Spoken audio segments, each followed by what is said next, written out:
നമസ്കാരം. Aim study സെന്ററിന്റെ പുതിയൊരു വീഡിയോയിലേക്ക് എല്ലാവർക്കും സ്വാഗതം. ഇന്ന് വളരെ സ്പെഷ്യൽ ആയിട്ടുള്ള ഒരു വീഡിയോ ആണ്. നമ്മൾക്ക് ഈ വീഡിയോയിൽ അതിഥിയായി വന്നിരിക്കുന്നത് കേരളത്തിലെ തന്നെ ഏറ്റവും പ്രശസ്തനായിട്ടുള്ള അതേപോലെ നിങ്ങൾക്കെല്ലാം വളരെയധികം സുപരിചിതനുമായിട്ടുള്ള ഡോക്ടർ ബാലകൃഷ്ണൻ സാറാണ്. കേരളത്തിൽ HSST, HSA, LPUP, KTET അതേപോലെ തന്നെ UGC സെറ്റ്, നെറ്റ് പോലെയുള്ള പരിശീലനങ്ങൾക്കായിട്ട് എഡ്യൂക്കേഷണൽ സൈക്കോളജിയുമായി ബന്ധപ്പെട്ട് 10-ൽ കൂടുതൽ പുസ്തകങ്ങൾ എഴുതിയ ബാലകൃഷ്ണൻ സാർ നിങ്ങൾക്ക് എല്ലാവർക്കും അറിയാം. അപ്പം സാറോടൊപ്പമുള്ള ഈ നിമിഷങ്ങൾ LPSA, UPSA അതേപോലെ തന്നെ ഇത്തരത്തിലുള്ള എല്ലാ മത്സര പരീക്ഷകൾക്കും തയ്യാറെടുക്കുന്ന നിങ്ങൾക്ക് എല്ലാവർക്കും വളരെയധികം ഉപകാരപ്പെടുന്നതായിരിക്കും. അപ്പോൾ നമുക്ക് സാറുടെ വിശേഷങ്ങളും അതേപോലെ തന്നെ നല്ലൊരു റാങ്കിലോട്ട് എത്താനായിട്ട് സാറിന്റെ ഭാഗത്തു നിന്നുള്ള നിർദ്ദേശങ്ങൾ നമുക്ക് സാറിൽ നിന്ന് തന്നെ മനസ്സിലാക്കാം. സാർ എഡ്യൂക്കേഷണൽ സൈക്കോളജിയുമായിട്ട് 10ഓളം പുസ്തകങ്ങൾ എഴുതിയ വ്യക്തിയാണെന്ന് അറിയാം. അപ്പോൾ സാറ് പക്ഷെ നമ്മളൊരു ബുക്കിൽ കണ്ടു സാറ് സബ്ജക്റ്റായി എടുത്തിരിക്കുന്നത് ഹിന്ദിയാണെന്ന്. അപ്പോൾ അത് എങ്ങനെയാണ് സാർ ഹിന്ദിയിൽ നിന്നും അതൊന്ന് പറയാമോ? തീർച്ചയായും. അതായത് ഞാൻ പഠിക്കുന്നത് പയ്യന്നൂർ കോളേജിലാണ്. ഡിഗ്രിക്ക് പഠിക്കുന്നത് പയ്യന്നൂർ കോളേജിൽ, അതുപോലെ പോസ്റ്റ് ഗ്രാജുവേഷൻ ഞാൻ പഠിക്കുന്നത് കാലിക്കറ്റ് യൂണിവേഴ്സിറ്റി ക്യാമ്പസിലാണ്. പയ്യന്നൂർ കോളേജിൽ അത് 1985-ലാണ്. 85-ൽ ഞാനവിടെ ആദ്യമായിട്ട് ജോയിൻ ചെയ്തത്, ഞാൻ അന്ന് പ്രീ ഡിഗ്രി ആയിരുന്നല്ലോ, ഇന്നത്തെ പോലെ +2 ഒന്നുമല്ല. അപ്പോൾ അന്ന് ഞാൻ പ്രീ ഡിഗ്രിക്ക് ഫസ്റ്റ് ഗ്രൂപ്പാണ് ജോയിൻ ചെയ്തത്, ഫസ്റ്റ് ഗ്രൂപ്പാണ് പഠിച്ചതും. പിന്നെ ഞാൻ അവിടെ ഡിഗ്രിക്ക് ജോയിൻ ചെയ്തത് BSc കെമിസ്ട്രി ആയിരുന്നു. അപ്പോൾ BSc കെമിസ്ട്രി എനിക്ക് തോന്നുന്നു ഫസ്റ്റ് ഇയറിൻ്റെ ഏകദേശം 3/4 ഭാഗത്തോളം, അതായത് ഒരു 6-7 മാസത്തോളം ഞാൻ കെമിസ്ട്രിയിൽ തുടർന്നു. അപ്പോൾ ആ സമയത്ത് എനിക്ക് ചില മൂക്കിൻ്റെ ഭാഗത്തൊക്കെയുള്ള ചെറിയ അസുഖങ്ങളുണ്ടായിരുന്നു. ഇപ്പോഴും ഉണ്ട് കേട്ടോ അത്. അപ്പോൾ അവിടെ ലാബിലൊക്കെ പോയപ്പോൾ എനിക്ക് ഈ ഹൈഡ്രജൻ സൾഫൈഡിൻ്റെ ഒക്കെ പിന്നെ സ്മെല്ല്, പ്രത്യേകിച്ച് നമുക്ക് പഠിക്കാനൊക്കെ ഇല്ല, റോട്ടൻ്റെ സ്മെല്ല്, അതൊന്നും എനിക്ക് പറ്റാതെ വന്നപ്പോഴാണ് ഞാനിതെങ്ങനെയെങ്കിലും ഇതൊന്നും മാറണം എന്നാഗ്രഹിച്ചത്. അപ്പോൾ ഇൻസിഡൻ്റലി ആ സമയത്ത് പയ്യന്നൂർ കോളേജിലെ Hindi department, one of the best departments in erstwhile Calicut university, അന്ന് കണ്ണൂർ യൂണിവേഴ്സിറ്റി ഉണ്ടായിരുന്നില്ല. അപ്പോൾ കാലിക്കറ്റ് യൂണിവേഴ്സിറ്റി എന്ന് വെച്ചാൽ തൃശ്ശൂർ മുതൽ കാസർഗോഡ് വരെയുള്ള മുഴുവൻ ഭാഗവും കാലിക്കറ്റ് യൂണിവേഴ്സിറ്റിയുടെ ഭാഗമായിരുന്നു. അപ്പോൾ അത്രയും വലിയ ഭാഗത്ത് ഉള്ള കോളേജുകളിലെ ഒരു ബെസ്റ്റ് കോളേജിലെ, അതായത് ബെസ്റ്റ് ഹിന്ദി ഡിപ്പാർട്ട്മെൻറ്റായിരുന്നു അവിടെ ഉണ്ടായിരുന്നത്. അങ്ങനെയാണ് അതിനോടുള്ള ഒരു താല്പര്യം കൊണ്ടാണ് അങ്ങനെ അവിടെ എത്തിപ്പെട്ടത്. യഥാർത്ഥത്തിൽ ഞാൻ ആ കോഴ്സിന് ചേർന്നതല്ല, പിന്നീട് ചേരേണ്ടി വന്നതാണ്. പക്ഷേ എങ്കിലും ഞാനതിനോടുള്ള പാഷൻ, താല്പര്യം അതൊന്നും വിട്ട് കളഞ്ഞിട്ടില്ല. നമ്മുടെ കയ്യിൽ എന്താണോ ലഭ്യമായത് അത് നമ്മൾ നന്നായി ചെയ്യാം. അതായിരുന്നു അന്നും എൻ്റെ പോളിസി, ഇന്നും എൻ്റെ പോളിസി. അതുകൊണ്ട് തന്നെയാണല്ലോ സാർക്ക് എന്താണ് ഫസ്റ്റ് റാങ്ക് BA ആണെങ്കിലും MA ആണെങ്കിലും അതിൽ ഫസ്റ്റ് റാങ്ക് തന്നെ നേടാൻ. അതെ, തീർച്ചയായും. അത് ഞാൻ BA 6-7 മാസം കഴിഞ്ഞിട്ടാണ് ഞാൻ ആ കോഴ്സിൽ ജോയിൻ ചെയ്യുന്നത്. എന്നിട്ടും എനിക്ക് ഫസ്റ്റ് റാങ്ക് അന്ന് വാങ്ങാൻ പറ്റി. സാർ സൈക്കോളജിയിലോട്ട് കടന്നു വരുന്നത്, സൈക്കോളജി എന്ന് പറയുന്നത് ഞാൻ യഥാർത്ഥത്തിൽ അറിയാലോ, ഞാൻ ഗവൺമെൻറ് സർവീസിലായിരുന്നു. ആക്ച്വലി ഞാൻ അതെ, ഞാൻ സെൻട്രൽ ഗവൺമെൻറ്റിൻ്റെ ഹോം മിനിസ്ട്രിയുടെ കീഴിൽ ഒഫീഷ്യൽ ലാംഗ്വേജ് ഡിപ്പാർട്ട്മെൻറ്റിൽ ഡെപ്യൂട്ടി ഡയറക്ടറായിരുന്നു. അപ്പോൾ ഒരു 3-4 വർഷം മുമ്പെയാണ് ഞാൻ VRS വാങ്ങിയത്. അപ്പോൾ ഒരുപക്ഷെ നിങ്ങൾക്കൊക്കെ സംശയം തോന്നും, ഇത്രയും വലിയൊരു പോസ്റ്റിൽ നിന്ന് VRS വാങ്ങാനുള്ള കാരണം. അപ്പോൾ ചിലപ്പോൾ നമ്മളെ കാണുന്ന കുട്ടികൾക്കും തോന്നും, കാരണം അവരൊക്കെ ഏതെങ്കിലും ഒരു തൊഴിൽ നേടാൻ വേണ്ടിയിട്ട് നന്നായി ശ്രമിക്കുന്ന കുട്ടികളാണ്. അപ്പോൾ അതിൻ്റെ ഇടയിൽ ഒരാൾ ഇത്രയും നല്ലൊരു ജോലി, അതും ക്ലാസ് 1 പോസ്റ്റ് കിട്ടിയിട്ടും VRS വാങ്ങി എന്നൊക്കെ പറയുമ്പോൾ അവർക്ക് പെട്ടെന്നൊരു വിശ്വസിക്കാൻ പ്രയാസം തോന്നും. പക്ഷേ എനിക്ക് എഴുത്തിനോടും വായനയോടും പിന്നെ കൂടുതൽ പഠിക്കാനുമുള്ള ഒരു താല്പര്യത്തോടു കൂടി തന്നെയാണ് ഞാനത് VRS വാങ്ങിയത്. പിന്നെ പഠിച്ചുകൊണ്ടിരിക്കുകയാണെന്ന് കഴിഞ്ഞ ദിവസം നമ്മൾ സംസാരിച്ചപ്പോൾ പറഞ്ഞു. ഞാൻ കഴിഞ്ഞ പ്രാവശ്യം വന്നപ്പോൾ അശ്വതിയോട് പറഞ്ഞതായിട്ട് എനിക്ക് ഓർമ്മയുണ്ട്. അതായത് ഞാനിപ്പോൾ കാലിക്കറ്റ് യൂണിവേഴ്സിറ്റിയുടെ MA സോഷ്യോളജി അത് കോഴ്സ് തീർന്നു. ഞാനതിൻ്റെ 4 സെമസ്റ്റർ ഉണ്ട്, അതിൻ്റെ 2 സെമസ്റ്റർ പരീക്ഷ എഴുതിയുള്ളൂ. ഇനിയും 2 സെമസ്റ്റർ പരീക്ഷ എഴുതാൻ ബാക്കിയുണ്ട്. കോഴ്സ് പക്ഷേ കഴിഞ്ഞു. അപ്പോൾ ഇത് ആദ്യമായിട്ടാണ് ഞാനൊരു കോഴ്സ് 4 സെമസ്റ്ററും കഴിഞ്ഞിട്ട് 2 സെമസ്റ്ററിൻ്റെ മാത്രം പരീക്ഷ എഴുതി നിൽക്കുന്നത്. ഇനിയിപ്പോൾ ഒന്നുമില്ല, രണ്ടാമതൊന്നും കൂടെ പഠിച്ചിട്ട് അത് എഴുതണം. അത് ഈ അടുത്ത കാലത്തായിട്ട് ധാരാളം പരീക്ഷകൾ, നമ്മുടെ കേട്ടറ്റ്, LP UP, ഹൈസ്കൂൾ ടീച്ചർ, ഇങ്ങനെ ധാരാളം പരീക്ഷകൾ വന്നല്ലോ. അപ്പോൾ അതിനുള്ള പരിശീലനം, ഓൺലൈൻ ക്ലാസ്സുകൾ, ഓഫ്ലൈൻ ക്ലാസ്സുകൾ, ഇതൊക്കെ വന്നതുകൊണ്ട് യഥാർത്ഥത്തിൽ എൻ്റെ വിഷയം പഠിക്കാനുള്ള സമയം എനിക്ക് കുറഞ്ഞു പോയി. അപ്പോൾ അതുകൊണ്ട് ആ പരീക്ഷ എഴുതാൻ കുറച്ച് വൈകി. ഇനിയൊന്നുമില്ല, നമ്മുടെ LP UP പരീക്ഷയൊക്കെ കഴിയും, അതോടുകൂടി കുറച്ച് ഫ്രീ ടൈം കിട്ടും. അപ്പോൾ ഈ കാര്യങ്ങളൊക്കെ നമുക്ക് നന്നാക്കാം എന്നാണ് വിചാരിച്ചത്. പ്രായത്തിലും പഠിക്കുക എന്ന് പറയുമ്പോൾ അത് വലിയൊരു കാര്യം തന്നെയാണ്. കാരണം ഇടയിലും സ്റ്റഡീസ് കട്ടായി പോയിട്ട് പിന്നെ ഒരുപാട് ആളുകളുണ്ട്. ഞാനിപ്പോൾ അശ്വതിയോട്, എനിക്ക് നമ്മുടെ കുട്ടികളോടും പറയാനുള്ള ഒരു കാര്യം എന്താണെന്ന് വെച്ച് കഴിഞ്ഞാൽ, നമുക്കിപ്പോൾ ഏതായാലും നമ്മൾ തമ്മിൽ സംസാരിക്കുകയാണല്ലോ. ഇപ്പോൾ നമ്മുടെ മുന്നിൽ പ്രധാനമായിട്ടും നമ്മുടെ വ്യൂവേഴ്സ് എന്ന് പറയുന്നത് ഈ LPST UPST പരീക്ഷ എഴുതാൻ പോകുന്ന ഉദ്യോഗാർത്ഥികളായിരിക്കും.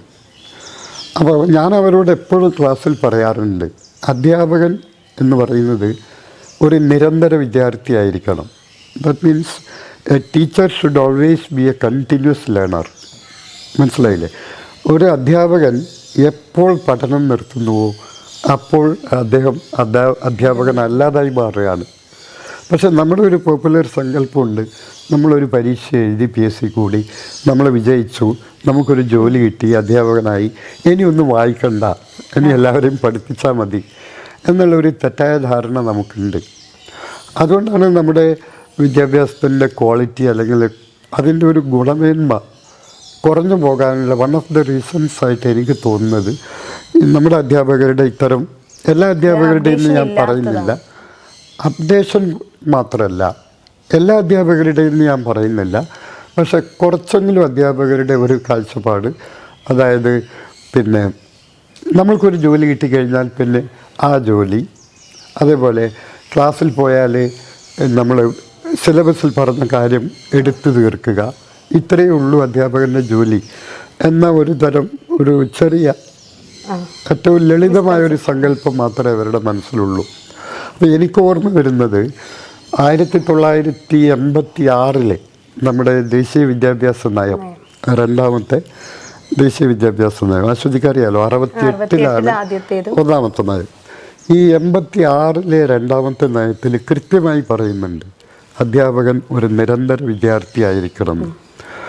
അപ്പോൾ ഞാനതൊക്കെ നേരത്തെ വായിച്ച ആളാണ്. അപ്പോൾ എനിക്ക് തോന്നി ഈ ഇടവേള കിട്ടുമ്പോൾ ഒരു പുതിയ കോഴ്സും കൂടി ചെയ്യാം എന്ന് തോന്നി. അപ്പോൾ എനിക്ക് കുറേ കൂടി ഇഷ്ടം സോഷ്യൽ സബ്ജക്റ്റാണ് എനിക്ക് വളരെയധികം ഇഷ്ടം. കാരണം നമ്മൾ വിചാരിക്കും നമ്മുടെ ജീവിതത്തെ നിയന്ത്രിക്കുന്നത് പിന്നെ ഗണിതമാണ്, സയൻസാണ് എന്നൊക്കെ കരുതും. പക്ഷെ എനിക്ക് തോന്നുന്നു ഇതിനേക്കാളൊക്കെ സോഷ്യൽ സയൻസാണ് നമ്മുടെ ജീവിതത്തെ ഏറ്റവും കൂടുതൽ സ്പർശിക്കുന്നത്. ഇപ്പോൾ സൈക്കോളജിയുടെ കാര്യം തന്നെ എടുക്കാം. സ്ഫടികം സിനിമയിൽ ഇദ്ദേഹം പറയുന്നുണ്ട് ഭൂഗോളത്തിൻ്റെ സ്പന്ദനം തന്നെ മാത്തമാറ്റിക്സിലാണ്. ശരിയാണ്, ആ പറഞ്ഞതിൽ അർത്ഥമുണ്ട്. നമ്മളിപ്പോൾ പുറത്ത് പോയി 1000 രൂപ കൊണ്ട് മാർക്കറ്റിൽ പോയി ഒരു 536 രൂപയ്ക്ക് സാധനം വാങ്ങി, ബാക്കി 464 രൂപ നമുക്ക് കിട്ടണം. സോ ഈ ഫണ്ടമെൻ്റൽ ലിറ്ററസി, ന്യൂമറിക്കൽ ലിറ്ററസി നമുക്ക് വേണം. സോ മാത്തമാറ്റിക്സ് അത് എല്ലാ സ്ഥലത്തും ഉണ്ട്. ഇപ്പോൾ സയൻസും ഉണ്ട്. നമുക്കറിയാം ഈ സ്വിച്ച് ഇട്ടാൽ ഈ ബൾബ് കത്തുന്നു, ഈ സ്വിച്ച് ഓഫാക്കിയാൽ ആ ബൾബ് കെടും. ഇതൊക്കെ ശാസ്ത്രീയമായ തത്വങ്ങൾ.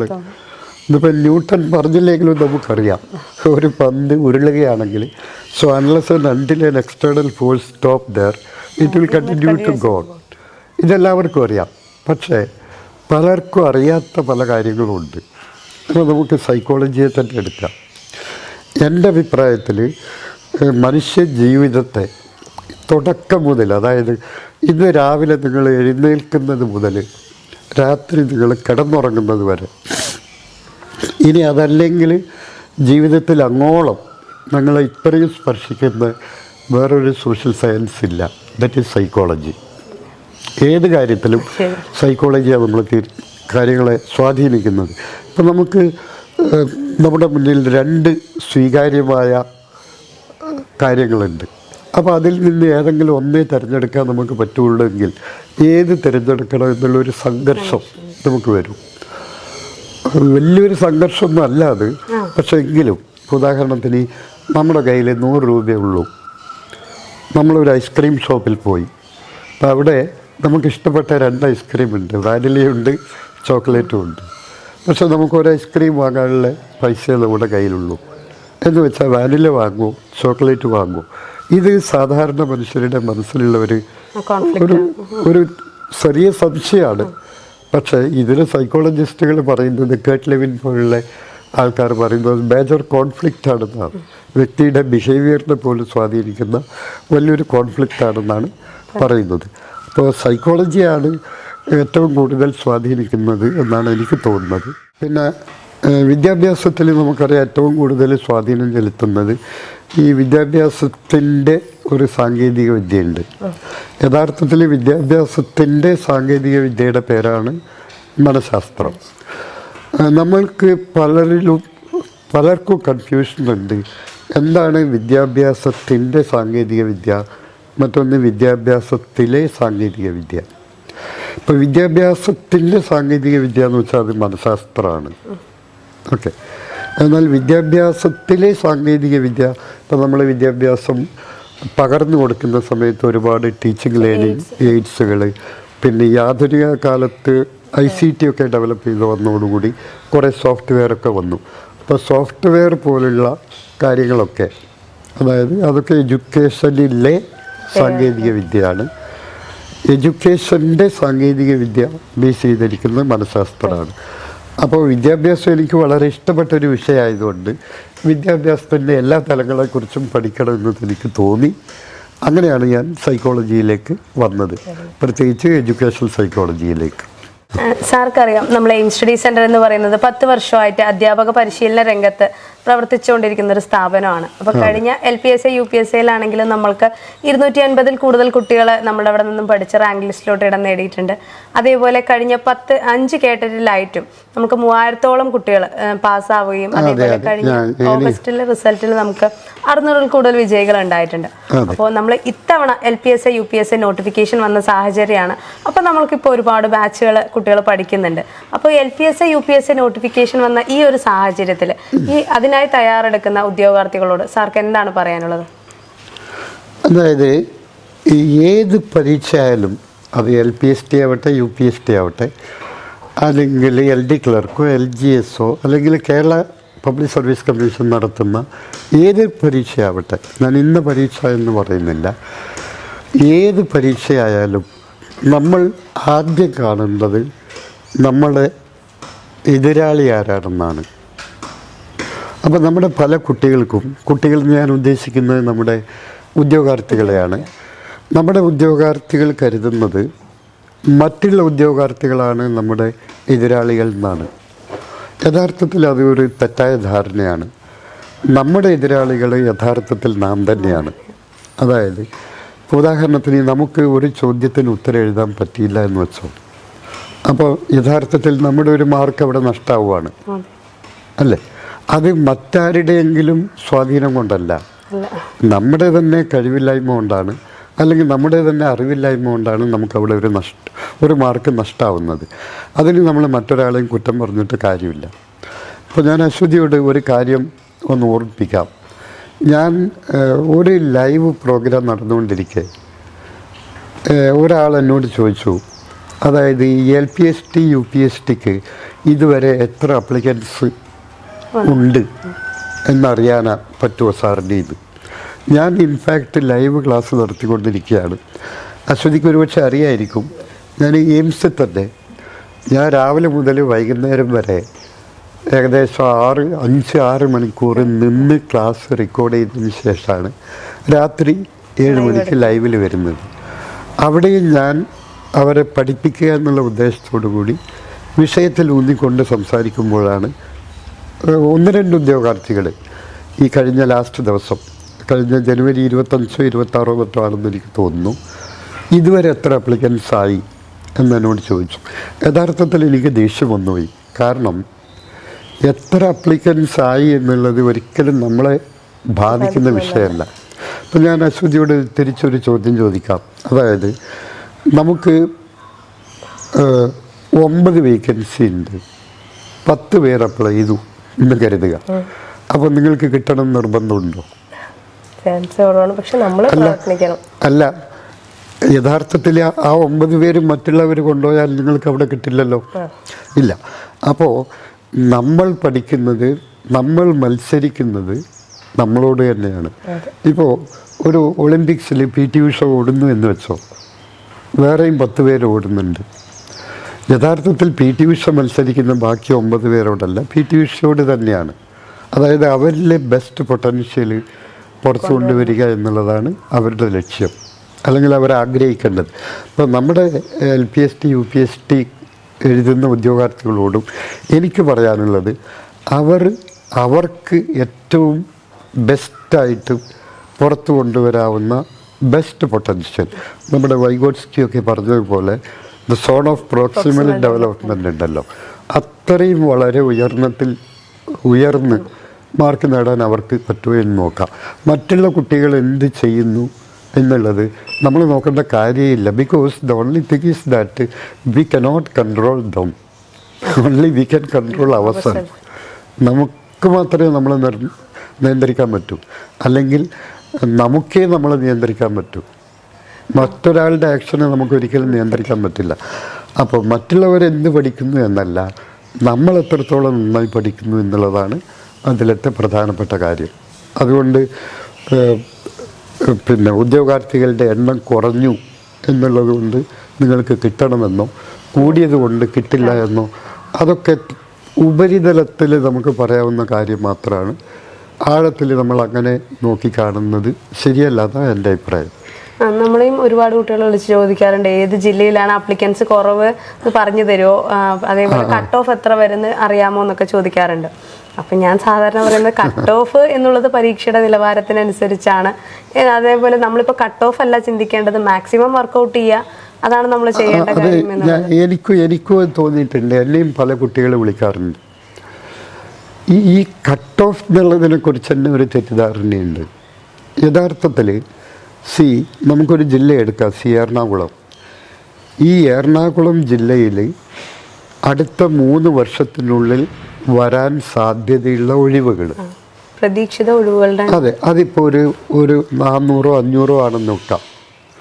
അപ്പോൾ നിലവിലിട്ട റാങ്ക് ലിസ്റ്റ്, അതിപ്പോൾ ഒരു ആബ്സല്യൂട്ട് ഗ്രേഡിങ്ങിൽ ഒരു റാങ്ക് ലിസ്റ്റ് ഇട്ടിട്ടുണ്ടെങ്കിൽ റിലേറ്റീവ് ഗ്രേഡിംഗ് ആയിരിക്കും, റിലേറ്റീവ് റാങ്കിങ് ആണ് ഇടുക. അതിൽ 500ാമത്തെ ആൾ, അയാൾക്ക് കിട്ടിയ മാർക്ക് എത്രയാണോ അതാണ് അതിൻ്റെ കട്ട് ഓഫ് മാർക്ക്. മനസ്സിലായില്ലേ? അപ്പോൾ നമ്മൾ ഈ കട്ട് ഓഫ് മാർക്കിനെ കുറിച്ചല്ല ചിന്തിക്കേണ്ടത്. നമ്മൾ ഈ സമയത്ത് നമ്മളുടെ മുന്നിൽ വരാൻ പോകുന്ന ചോദ്യങ്ങൾ എന്താണ്, നമുക്കത് എത്രത്തോളം നന്നായി ഉത്തരം എഴുതാൻ പറ്റും, ഈ കാര്യത്തെക്കുറിച്ച് മാത്രമേ ഇപ്പം ചിന്തിക്കേണ്ട കാര്യമുള്ളൂ. പിന്നെ അമ്പെയ്യുമ്പം നമുക്ക് അമ്പെയ്ത്തിൽ നമ്മുടെ ലക്ഷ്യം ഏതിലാണോ അമ്പ് ചെന്ന് പതിക്കേണ്ടത് അത് മാത്രമായിരിക്കണം. അതിൻ്റെ ചുറ്റുപാടും ധാരാളം കാര്യങ്ങളുണ്ടാവും, നിങ്ങളെ സ്വാധീനിക്കുന്ന കാര്യങ്ങൾ. നിങ്ങൾ അതിലേക്കൊന്നും പോകരുത്. നിങ്ങളിപ്പോൾ സിസ്റ്റമാറ്റിക്കായിട്ട് നിങ്ങളുടെ മുന്നിലുള്ള വിഷയം പഠിച്ചു തീർക്കുക. അതേപോലെ ഇതിന് മുമ്പ് വന്ന ചോദ്യപേപ്പറുകളുടെ ചോദ്യങ്ങളുടെ സ്വഭാവം മനസ്സിലാക്കുക. അപ്പോൾ എത്ര പേര് അപ്ലൈ ചെയ്തിട്ടുണ്ടെന്നോ, എത്രയായിരിക്കും കട്ട് ഓഫ് മാർക്കെന്നോ, ഏത് ജില്ലയിലാണ് നിയമന സാധ്യത കൂടുതൽ, ഇങ്ങനെയുള്ള കാര്യങ്ങളിലേക്ക് ഇപ്പോൾ പോയി നിങ്ങളുടെ മനസ്സിനെ സാങ്കേതികമായിട്ട് എവിടെയെങ്കിലും പിടിച്ചു കെട്ടാതെ നിങ്ങളുടെ മനസ്സിനെ തുറന്നു വിട്ടുകൊണ്ട് നിങ്ങൾ പഠിക്കുക. ഇതാണ് എനിക്ക് അവരോടിപ്പം പറയാനുള്ളത്. പിന്നെ അതുപോലെ തന്നെ ഇപ്പോൾ കഴിഞ്ഞ പ്രാവശ്യം മലപ്പുറം ജില്ലയിൽ ധാരാളം ഒഴിവുണ്ടായിരുന്നു. അപ്പോൾ ചിലപ്പോൾ ചിന്തിക്കുക അവിടെ ധാരാളം സ്കൂളുകളുണ്ട്. ശരിയാണ്, കേരളത്തിൽ ഏറ്റവും കൂടുതൽ സ്കൂളുകളുള്ളത് മലപ്പുറം ജില്ലയിലാണ്, ഏറ്റവും കൂടുതൽ വിദ്യാഭ്യാസ ഉപജില്ലകളുള്ളത് മലപ്പുറം ജില്ലയിലാണ്, സ്കൂളുകളുള്ളത് മലപ്പുറം ജില്ലയിലാണ്. ഇതൊക്കെ സാങ്കേതികമായി ശരിയാണ്. പക്ഷേ അവിടെ ഇപ്പോൾ ഒരുപാട് നിയമനം നടന്നിട്ടുണ്ട്. അപ്പോൾ അങ്ങനെ ഒരുപാട് നിയമനം നടക്കാൻ വേറെ എന്തെങ്കിലും കാരണം ഉണ്ടാവുമല്ലോ. അപ്പോൾ അത് ഈ നിയമനം നടന്നതോടുകൂടി ഒരുപക്ഷെ ആ കാരണങ്ങൾ അവസാനിച്ചു. ഇനി അടുത്ത പ്രാവശ്യം ഇത്രയും നിയമനം ഉണ്ടാവണം എന്നില്ല. അപ്പോൾ കഴിഞ്ഞ പ്രാവശ്യത്തെ നിയമന സാധ്യതയോ കട്ട് ഓഫ് മാർക്കോ അതൊന്നും ഇക്കൊല്ലത്തെ ഇതിൻ്റെ പരിഗണനാ വിഷയമേ അല്ല. അതുകൊണ്ട് എന്നോട് ചോദിക്കുന്ന ഉദ്യോഗാർത്ഥികളോട് ഞാൻ എപ്പം പറയാം, നിങ്ങൾ അത്തരം കാര്യങ്ങളൊക്കെ മറക്കുക. ഇപ്പം നിങ്ങൾക്ക് എന്താണോ പഠിക്കാനുള്ളത് അത് പഠിക്കുക, അതിൽ ശ്രദ്ധ കേന്ദ്രീകരിക്കുക.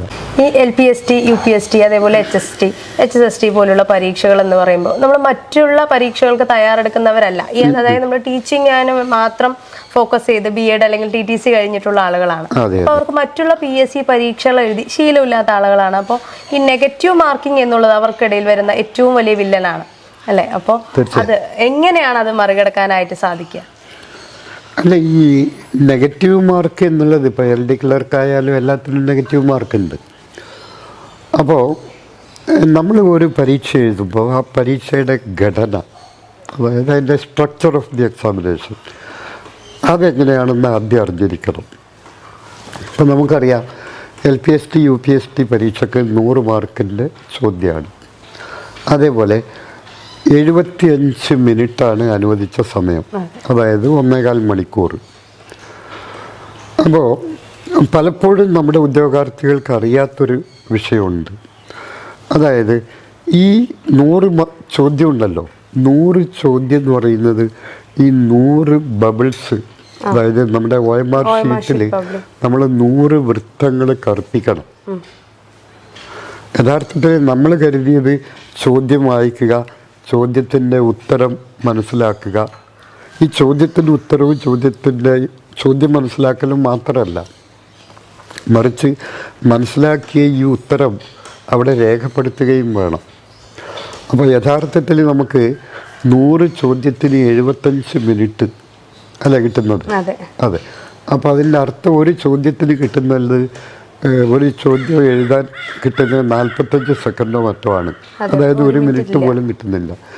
ഈ 45 സെക്കൻഡിനുള്ളിലാണ് നമ്മൾ ചോദ്യം വായിക്കുകയും ചോദ്യം ഗ്രഹിക്കുകയും ചോദ്യത്തിന് ഉത്തരം രേഖപ്പെടുത്തുകയും വേണ്ടത്. അപ്പോൾ എനിക്ക് ആദ്യമായിട്ട് ഉദ്യോഗാർത്ഥികളോട് പറയാനുള്ളത്, ഓക്കെ, ചായ ഉണ്ടല്ലേ, നമുക്ക് ചായ കുടിച്ച് സംസാരിക്കാം. അപ്പോൾ അവരോട് എനിക്ക് പറയാനുള്ളത്, ഈ നിങ്ങൾ ആദ്യം തന്നെ നമ്മുടെ ചോദ്യത്തിന് ഉത്തരം OMRൻ്റെ ബബിൾസ് അത് ഡാർക്ക് ചെയ്ത് ശീലിക്കണം. ഇപ്പം മാർക്കറ്റിലൊക്കെ ചെറിയ പുസ്തകങ്ങൾ കിട്ടും, ബുക്ക്ലെറ്റ് കിട്ടും, അതിൽ നിങ്ങൾ കൈ കൊണ്ട് മാർക്ക് ചെയ്ത് ശീലിക്കുക. ഇപ്പോൾ ഒരു ചോദ്യത്തിന് ഉത്തരം എഴുതാൻ മാർക്ക് ചെയ്യാൻ, അതായത് ബബിൾസ് കറുപ്പിക്കാൻ മാക്സിമം ഒരു 2 സെക്കൻഡ് എടുത്തു എന്ന് വിചാരിച്ചാൽ പോലും 100 ചോദ്യത്തിന് ഉത്തരം എഴുതാൻ നിങ്ങൾ 200 സെക്കൻഡ് എടുക്കും. അതായത് 3 മിനിറ്റും 20 സെക്കൻഡും എടുക്കും. അപ്പോൾ ബാക്കി മാത്രമേ നമുക്ക് ഉത്തരം കണ്ടെത്താൻ വേണ്ടി കിട്ടും. അപ്പോൾ പരമാവധി ഇപ്പോൾ 2 സെക്കൻഡ് കൊണ്ട് ഒരു വൃത്തം കറുപ്പിക്കുക എന്ന് വെച്ചാൽ ബുദ്ധിമുട്ടാണ്. 2 സെക്കൻഡ് എന്ന് വെച്ചാൽ നമ്മുടെ വാച്ചിൽ നിന്ന് ഒരു സൂചി 2 പ്രാവശ്യം അനങ്ങുന്ന സമയമേ ഉള്ളൂ. അപ്പോൾ അതുപോലെ ഒരു മിനിമം ഒരു 3 മിനിറ്റിനുള്ളിലെങ്കിലും വൃത്തം കറുപ്പിക്കാനുള്ള ഒരു എക്സ്പീരിയൻസ് നേടിയിരിക്കണം. ഈ എക്സ്പീരിയൻസ് വെറുതെ നിങ്ങൾക്ക് കിട്ടില്ല, നിങ്ങൾ ചെയ്ത് ശീലിച്ചാൽ മാത്രമേ കിട്ടൂ. അതായത് എപ്പോഴും പറയാറില്ലേ, നിത്യാഭ്യാസി ആനയെ എടുക്കുന്നു. ഡെയിലി നിങ്ങൾ അഭ്യാസം ചെയ്യുക. എപ്പോഴെങ്കിലും അഭ്യാസം ചെയ്തുകൊണ്ട് ആനയെ എടുക്കാൻ പറ്റില്ല, നിത്യാഭ്യാസിക്കേ പറ്റൂ. അപ്പോൾ അതുകൊണ്ട് നിങ്ങൾ ഇനി അങ്ങോട്ടുള്ള ദിവസങ്ങളിൽ ആഴ്ചക്ക് 1 പ്രാവശ്യമെങ്കിലും നിങ്ങൾ എന്ത് ചെയ്യണം, ഈ ബബിൾസ് മാർക്കറ്റിൽ ചെറിയ ബുക്ക് കിട്ടും, ഒരു 25 ഷീറ്റൊക്കെയുള്ള ബുക്ക് കിട്ടും, 10-20 ഉറുപ്പിക. അത് വാങ്ങിയിട്ട് ആഴ്ചക്ക് 1 ദിവസമെങ്കിലും 100 വൃത്തം കറുപ്പിച്ച് ശീലിക്കുക. അതൊന്നാമത്തെ കാര്യം. എയിംസിൽ ബുധനാഴ്ചകളിൽ എല്ലാ ബുധനാഴ്ചകളിലും OMR എക്സാം നടത്താറുണ്ട് കുട്ടികൾ. Very good. നമ്മുടെ ഓൺലൈൻ സ്റ്റുഡൻസിന് എല്ലാവർക്കും വെനസ്ഡേ ആണ് നമ്മൾ ഡേ സെറ്റ് ചെയ്തിരിക്കുന്നത്. അപ്പോൾ 100 മാർക്കിന്റെ പരീക്ഷ തന്നെയാണ് നമ്മൾ നടത്തുന്നത്. ഒരു മോഡൽ എക്സാം എന്നുള്ള രീതിയിൽ എല്ലാ ബുധനാഴ്ചകളിലും നടത്താറുണ്ട്. അതുകൂടാതെ ഞായറാഴ്ചകളിലാണെങ്കിൽ ഒരു 50 മാർക്കിന്റെ റിവിഷൻ എക്സാം ആണ് നടത്തുന്നത്. അതും OMR രീതിയിൽ തന്നെ 4 ഓപ്ഷൻസ് കൊടുത്തിട്ട് ബബിൾ ചെയ്ത് ശീലിക്കാൻ തന്നെയാണ് നമ്മൾ ആവശ്യപ്പെടുന്നത്. നല്ല കാര്യം. ഈ ഇപ്പം ചോദിച്ചല്ലോ, ഈ മറ്റ് പരീക്ഷകളിൽ നിന്ന് ഇവർക്ക് ഈ നെഗറ്റീവ് മാർക്ക് എങ്ങനെ രക്ഷപ്പെടാം എന്നുള്ളത്. അതായത് നമുക്ക് 2-3 തന്ത്രങ്ങളേ ഉള്ളൂ. അതിൽ ഏറ്റവും പ്രധാനപ്പെട്ടത് എന്താണെന്ന് വെച്ച് കഴിഞ്ഞാൽ, നമുക്ക് ഇപ്പോൾ കിട്ടാവുന്നതിൽ നിന്ന് ഒരു 5 മാർക്കും കൂടെ കൂടുതൽ കിട്ടാവുന്ന രീതിയിലേക്ക് ട്രൈ ചെയ്യാം. നിലവിലുള്ള നിലവാരത്തിൻ്റെ മുകളിലോട്ട് പോകാൻ വേണ്ടി നോക്കുക. നമ്പർ 1. അതിപ്പോൾ സൈക്കോളജിയിൽ പറയാമെന്ന് വെച്ചാൽ എനിക്ക് കുറേ കൂടെ സൈക്കോളജിയിൽ കൂടി ഉദാഹരണം പറഞ്ഞു കൊടുക്കുന്നതാണ് കുറേ കൂടെ എളുപ്പം തോന്നുന്നു. നമ്മുടെ ഹ്യൂമനിസ്റ്റായ ഒരു സൈക്കോളജിസ്റ്റ് ഉണ്ട്, കാൾ റോജേഴ്സ്. ഈ കാൾ റോജേഴ്സിൻ്റെ ഒരു തിയറി, 2 തിയറി ഉണ്ട് പ്രധാനപ്പെട്ടത്. ഒന്ന് ദി ഐഡിയൽ സെൽഫ് തിയറി, അതായത് ആദർശാത്മക അഹം. മറ്റൊന്ന് ദ റിയൽ സെൽഫ്, യാഥാർത്ഥ്യാധിഷ്ഠിത അഹം. അപ്പോൾ ഐഡിയൽ സെൽഫും ഉണ്ട്, റിയൽ സെൽഫും ഉണ്ട്. ഈ ഐഡിയൽ സെൽഫ് എന്ന് വെച്ചാൽ ഓരോ വ്യക്തിയും തനിക്ക് ഉയരാവുന്ന മേഖലയുടെ ഏറ്റവും ഉയർന്ന മേഖലയിലേക്ക് എത്തിച്ചേരാൻ ശ്രമിക്കുന്നു എന്നാണ് ആ സങ്കല്പത്തിൻ്റെ, ആ തിയറിയുടെ സങ്കല്പം. ഇപ്പോൾ നമ്മളൊരു ലോട്ടറി ടിക്കറ്റ് എടുക്കുന്നു വെക്കാം. ഈ ലോട്ടറി ടിക്കറ്റ് നമ്മൾ എടുക്കുന്നത് ആ ലോട്ടറി ടിക്കറ്റിൻ്റെ ഒന്നാമത്തെ പ്രൈസ് ഏതാണോ അതടിക്കാൻ വേണ്ടിയിട്ടാണ്, അല്ലാണ്ട് താഴെയുള്ള 100 രൂപ 500 രൂപ അടിക്കാനല്ല. അപ്പോൾ ഏറ്റവും മുകളിലത്തെ നിലവാരത്തിലേക്ക് എത്തിപ്പെടാൻ വേണ്ടി നമ്മൾ ശ്രമിക്കും. പക്ഷേ അങ്ങനെ ഇരിക്കെ നമ്മളുടെ ഒരു റിയൽ സെൽഫ് ഉണ്ട്. ഇപ്പോൾ LPST UPST പരീക്ഷ എഴുതുന്ന ഓരോ കുട്ടിയും 1ാം റാങ്കിലേക്ക് എത്താൻ വേണ്ടിയിട്ടാണ് ശ്രമിക്കുന്നത്. അതാണ് അവരുടെ ideal self. But real self is different. യാഥാർത്ഥ്യാധിഷ്ഠിത അഹം അഥവാ റിയൽ സെൽഫ് എന്ന് പറയുന്നത് ചിലപ്പോൾ 200ാമത്തെ റാങ്കോ 300ാമത്തെ റാങ്കോ ആയിരിക്കും അവരുടെ റിയൽ സെൽഫ്. ഇപ്പോൾ കാൾ റോജേഴ്സ് പറയുന്നു, നമ്മുടെ ജീവിതം സുഖകരമാവണമെങ്കിൽ, സന്തോഷം ഉണ്ടാവണമെങ്കിൽ നമ്മൾ ഈ ഐഡിയൽ സെൽഫ് ഒരു ഭാഗത്ത് നിൽക്കുന്നു, റിയൽ സെൽഫ് വേറെ ഭാഗത്ത് നിൽക്കുന്നു. അപ്പോൾ റിയൽ സെൽഫിനെ ഐഡിയൽ സെൽഫിൻ്റെ അടുത്തേക്ക് കൊണ്ടുവരിക. അങ്ങനെ റിയൽ സെൽഫും ഐഡിയൽ സെൽഫും ഒന്നായി കഴിഞ്ഞാൽ മനുഷ്യൻ സുഖകരമായി സന്തോഷത്തോടുകൂടി ജീവിക്കാൻ പറ്റുന്നു.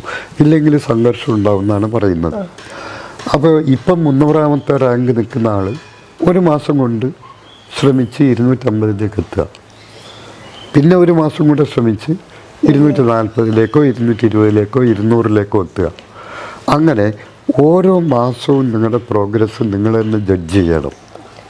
അങ്ങനെയുള്ള അടുത്ത 5 മാസം കൊണ്ട് നിങ്ങളുടെ ഇപ്പോഴത്തെ നിലവാരത്തിൽ നിന്ന് നിങ്ങൾക്ക് കുറേ മുകളിലത്തെ നിലവാരത്തിലേക്ക് സ്വയം മാറാൻ വേണ്ടി നിങ്ങൾക്ക് പറ്റും. പക്ഷേ ഇതിനൊക്കെ നിങ്ങൾ നിങ്ങളുടേതായ ഒരു തന്ത്രവും ഒരു സ്ട്രാറ്റജി അനുഭവിക്കണം. ചായ പിടിക്കാൻ നമുക്ക് പല കുട്ടികളും അവർ എന്ത് ചെയ്യണം എന്നുള്ള ലക്ഷ്യബോധമില്ലാതെയാണ് പഠിക്കുന്നത്. ഇപ്പോൾ ഏതെങ്കിലും ഒരു കോഴ്സിൽ ഓൺലൈൻ സെൻറ്ററിലോ ഓഫ്ലൈൻ സെൻറ്ററിലോ പോയി ചേരും. എന്നിട്ട് അവിടുന്ന് കൊടുക്കുന്ന മെറ്റീരിയൽസ് പഠിക്കും, അതുകൊണ്ട് തൃപ്തരാവും. ഇങ്ങനെയൊക്കെയുള്ള ആൾക്കാരുണ്ട്. പക്ഷേ ഇത് മാത്രം പോരാ. അവർ അവരുടേതായ രീതിയിൽ സ്വന്തം നിലക്ക് ലേണിംഗ് കൺസ്ട്രക്റ്റ് ചെയ്യാൻ വേണ്ടി നോക്കണം. അപ്പം ഞാൻ നമ്മുടെ എയിംസിൽ ക്ലാസ് എടുക്കുമ്പോൾ പലപ്പോഴും പറയാറുണ്ട്, സൈക്കോളജി ക്ലാസ് എടുക്കുമ്പോൾ ഞാൻ പുതിയ ഓരോ ടേംസ് പറയും. ഞാൻ എന്നിട്ട് അന്ന് അവരോട് പറയും, ക്ലാസ് തരുമ്പോൾ ഈ ഓരോ ടേംസിനെ കുറിച്ചും നിങ്ങൾ ഇന്ന് വൈകുന്നേരം പോയി കിടക്കാൻ നേരത്ത് അതിന് മുമ്പ് നിങ്ങൾ മൊബൈലെടുത്ത് ഗൂഗിളിൽ സെർച്ച് ചെയ്തിട്ട് ഈ വാക്ക് സെർച്ച് ചെയ്താൽ ഇതിനേക്കാൾ കൂടുതൽ ഇൻഫർമേഷൻ നിങ്ങൾക്ക് കിട്ടും. നമ്മുടെ കയ്യിൽ 10-20,000 രൂപയുള്ള മൊബൈൽ ഫോണുണ്ട്. അപ്പോൾ ഇത് you should make use of it. അപ്പോൾ അതിന് നമ്മൾ ഗൂഗിളിൽ സെർച്ച് ചെയ്തിട്ട് കൂടുതൽ ഇൻഫർമേഷൻ കളക്ട് ചെയ്യുക. എന്നിട്ട് ഈ സാധാരണ ഞാൻ എപ്പോഴും പറയും, ഒരു വലിയ നോട്ട്ബുക്ക്, ഒരു 200 പേജ് 400 പേജ് നോട്ട്ബുക്ക് വാങ്ങുക. എന്നിട്ട് അത് വെച്ച് വീഡിയോ കാണുക. അപ്പോൾ ആ നോട്ട്ബുക്കിൻ്റെ ഒരു ഹാഫ് ഭാഗത്ത് നമ്മുടേതായ കുറിപ്പ് എഴുതാനുള്ള സ്ഥലം വിടുക. എന്നിട്ട് നമ്മളെടുക്കുന്ന ക്ലാസ്സിൽ ചില തിയറിയുടെ പേര് പറയും, അല്ലെങ്കിൽ അതിൻ്റെ സൈദ്ധാന്തികരുടെ പേര് പറയും. അപ്പോൾ ഇങ്ങനെയുള്ള കാര്യങ്ങളെക്കുറിച്ച് മൊബൈലിൽ നോക്കിയിട്ട് കൂടുതൽ ഇൻഫർമേഷൻ കളക്ട് ചെയ്തിട്ട് ആ നോട്ട്ബുക്കിൻ്റെ റൈറ്റ് സൈഡിൽ എഴുതി വെക്കുക. അങ്ങനെ നിങ്ങൾ തന്നെ ഒരു കൺസ്ട്രക്റ്റീവ് ലേണറാവാൻ പഠിക്കണം. എങ്കിൽ മാത്രമേ അതിനെ കൊണ്ട് രക്ഷയുണ്ടാവും. അതായത് എന്തായാലും ഈ വിജയം നമ്മളെ അടുത്തേക്ക് വരില്ല ഒരിക്കലും. നമ്മൾ വിജയത്തിൻ്റെ അടുത്തേക്ക് പോകണം, അല്ലേ? പണ്ട് വിവേകാനന്ദൻ പറഞ്ഞിട്ടുണ്ട്, അതായത് മുഹമ്മദ് മലയുടെ അടുത്തേക്ക് പോകുന്നില്ലെങ്കിൽ മല മുഹമ്മദിൻ്റെ അടുത്തേക്ക് വരും. അത്രയധികം ശക്തിയുണ്ട്. മുഹമ്മദ് ഒരു വ്യക്തിയാണ്. ആ വ്യക്തി മല എന്തായാലും വ്യക്തിയല്ലല്ലോ. ഇപ്പോൾ വ്യക്തി ലക്ഷ്യത്തിൻ്റെ അടുത്തേക്ക് പോകുന്നില്ലെങ്കിൽ ലക്ഷ്യം വ്യക്തിയുടെ അടുത്തേക്ക് വരും. അപ്പോൾ മുഹമ്മദ് മലയുടെ അടുത്തേക്ക് പോകുന്നില്ലെങ്കിൽ മല മുഹമ്മദിനെ തേടി വരും എന്ന് പറഞ്ഞ പോലെ നിങ്ങൾ വിജയത്തിൻ്റെ അടുത്തേക്ക് പോകണം. വിജയം അവിടെ നിൽക്കുകയാണ്. വിജയം നിങ്ങളിൽ നിന്ന് ഒരിക്കലും മാറി പോകുന്നില്ല, ദൂരെ പോകുന്നില്ല. അതെവിടെയാണോ നിൽക്കുന്നത് അവിടത്തേക്ക് നിങ്ങൾ കടന്നു ചെല്ലണം. അപ്പോൾ ഒരുപാട് കാര്യങ്ങൾ നമ്മുടെ കുട്ടികൾക്ക് കുറേ കൂടെ ഫിലോസഫിക്കലായിട്ട് അറിയാനുണ്ട്. അതാണ്. പിന്നെ ഈ രണ്ടാമത്തെ കാര്യം ഞാൻ ആദ്യം പറഞ്ഞുവല്ലോ, ഇപ്പോഴും നിങ്ങൾ എവിടെയാണോ ഇരിക്കുന്നത് അതിൽ നിന്ന് മുന്നോട്ട് കയറാൻ ശ്രമിക്കുക. നമ്പർ 1. നമ്പർ 2, നിങ്ങൾക്ക് നെഗറ്റീവ് മാർക്ക് കിട്ടാവുന്നത് പരമാവധി ഒഴിവാക്കുക. ഇപ്പം 3 ചോദ്യം നിങ്ങൾ ശരിയുത്തരം എഴുതിയാൽ, ഒരു ചോദ്യത്തിന് തെറ്റുത്തരം എഴുതി കഴിഞ്ഞാൽ, 3 ചോദ്യത്തിന് തെറ്റുത്തരം എഴുതിയാൽ നിങ്ങളുടെ ഒരു ശരിയുത്തരം പോയി. അപ്പോൾ ഒരു ശരിയുത്തരം നിങ്ങൾ എഴുതി കറക്റ്റ്. ബാക്കിയുള്ളതിൽ ഓക്കെ നിങ്ങൾക്ക് നിങ്ങളുടെ ലക്ക് സെലക്ട് ചെയ്യാം. ഉദാഹരണത്തിന് 4 ഓപ്ഷനിൽ 2 ഓപ്ഷൻ നിങ്ങൾക്ക് ഉറപ്പുണ്ട് ഇത് ഉത്തരമല്ല. അങ്ങനെയാണെങ്കിൽ ബാക്കി 2 ഓപ്ഷനിൽ ഏതെങ്കിലും ഒന്ന് മോസ്റ്റ് പ്രോബബിളായി എന്ന് നിങ്ങൾക്ക് തോന്നുന്ന, എപ്പോഴും ഈ യൂസ് യുവർ ലോജിക്. ഈ LPST UPST പരീക്ഷയിൽ ഏറ്റവും ആദ്യം വേണ്ടത് സൈക്കോളജിയെക്കുറിച്ചുള്ള അറിവല്ല, മറിച്ച് ലോജിക്കായിട്ട് നമ്മൾ യുക്തിപൂർവ്വം ചിന്തിക്കാനുള്ള ഒരു കഴിവാണ്. നിങ്ങൾക്ക് വിദ്യാഭ്യാസത്തെക്കുറിച്ച് ഒന്നും അറിയില്ലെങ്കിലും ഇതിൽ വരുന്ന പല ചോദ്യങ്ങൾക്ക് ഉത്തരം എഴുതാൻ പറ്റും, provided you have A good reading. അതുകൊണ്ട് എനിക്ക് അവരോട് പറയാനുള്ളത് അവരുടെ ലോജിക്ക് അപ്ലൈ ചെയ്യുക. അതേപോലെ തന്നെ ഇനി അങ്ങോട്ടുള്ള ദിവസങ്ങളിൽ നല്ല വായന വേണം. നല്ല വായന എന്ന് ഞാൻ പറയുന്നത് പുസ്തകത്തിൽ പറഞ്ഞ കാര്യങ്ങൾ മാത്രമല്ല, പിന്നെ സാധാരണ പേപ്പർ, നിത്യേന പേപ്പർ വായിക്കുക. ഇപ്പോൾ ഉദാഹരണത്തിന് 2-3 ദിവസം മുമ്പാണ് കേരളത്തിലെ പാഠപുസ്തകങ്ങൾ പരിഷ്കരിച്ചത്. ഇപ്പോൾ 1, 3, 5, 7, 9 ക്ലാസ്സുകളിലെ പാഠപുസ്തകങ്ങൾ പരിഷ്കരിച്ചു. എനിക്ക് തോന്നുന്നില്ല നമുക്കൊരു 10,000-70,000 പേരിപ്പോൾ ഒരു 70,000-ഓളം സ്റ്റുഡൻസ് അപ്ലിക്കൻസ് ഉണ്ട് നമ്മുടെ LPST UPSTക്ക്. കൃത്യമായി നമുക്കിപ്പോഴും അറിയില്ല, പക്ഷേ എങ്കിലും കഴിഞ്ഞ കൊല്ലത്തിൻ്റെ അത്രയൊന്നുമില്ല.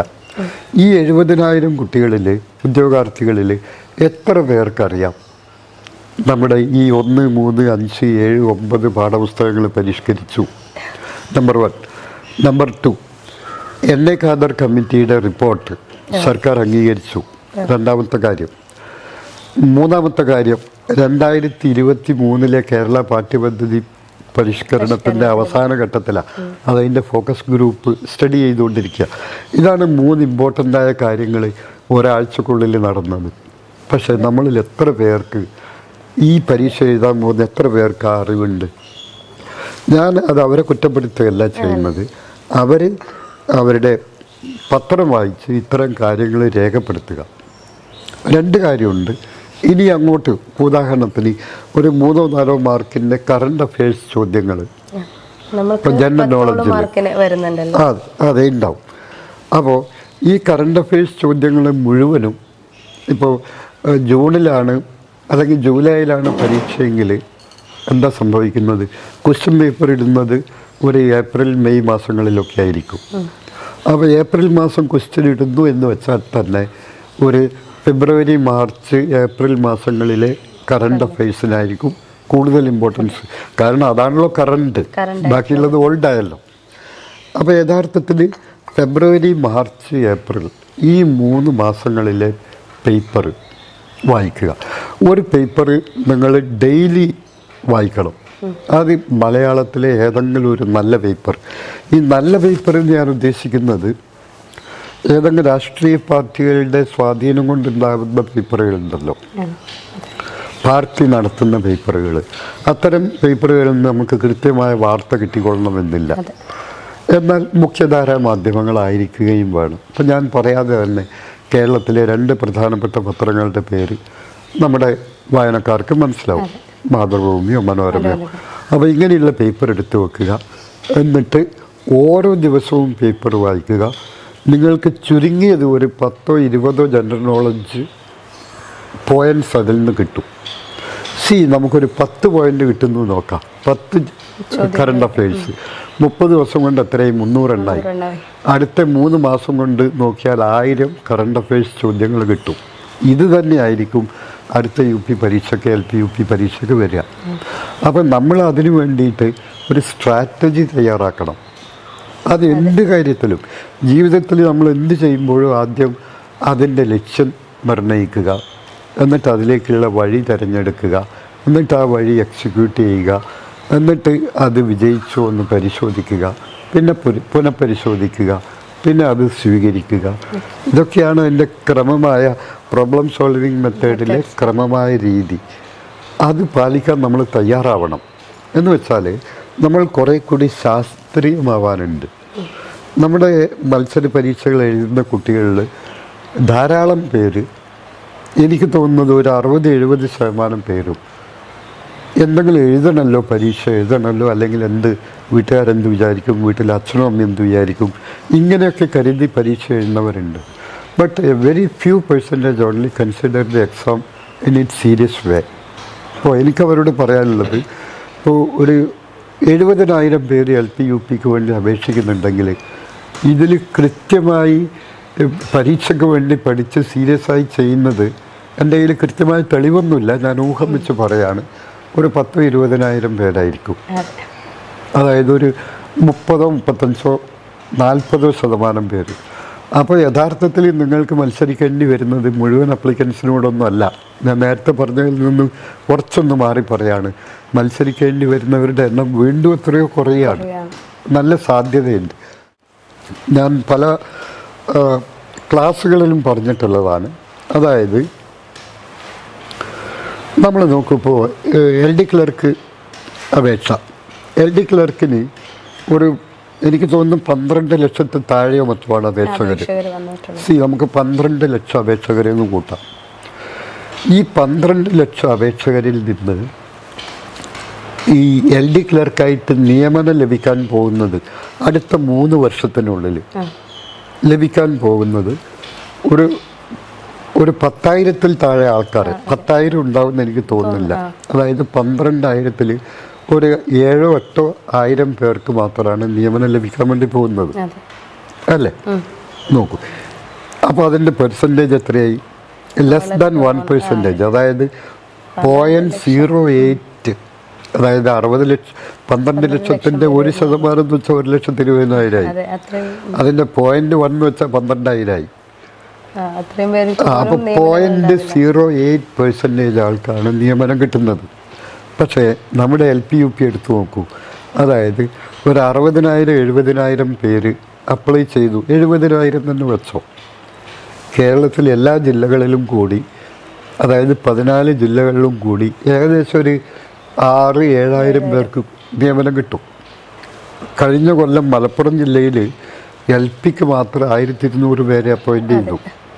ഇപ്പം ലിസ്റ്റ് കഴിഞ്ഞു. അവിടുത്തെ 3 കൊല്ലം പൂർത്തിയായില്ല, അപ്പം തന്നെ ലിസ്റ്റ് കഴിഞ്ഞു. UPയിലാണ് ഇനി ലിസ്റ്റ് ബാക്കിയുള്ളത്, ആൾ ബാക്കിയുള്ളത്. അപ്പോൾ LPക്ക് വേണ്ടിയിട്ട് ഇനി വേണമെങ്കിൽ അടുത്ത ലിസ്റ്റ് വരുന്നവരെ കാത്തു നിൽക്കണം.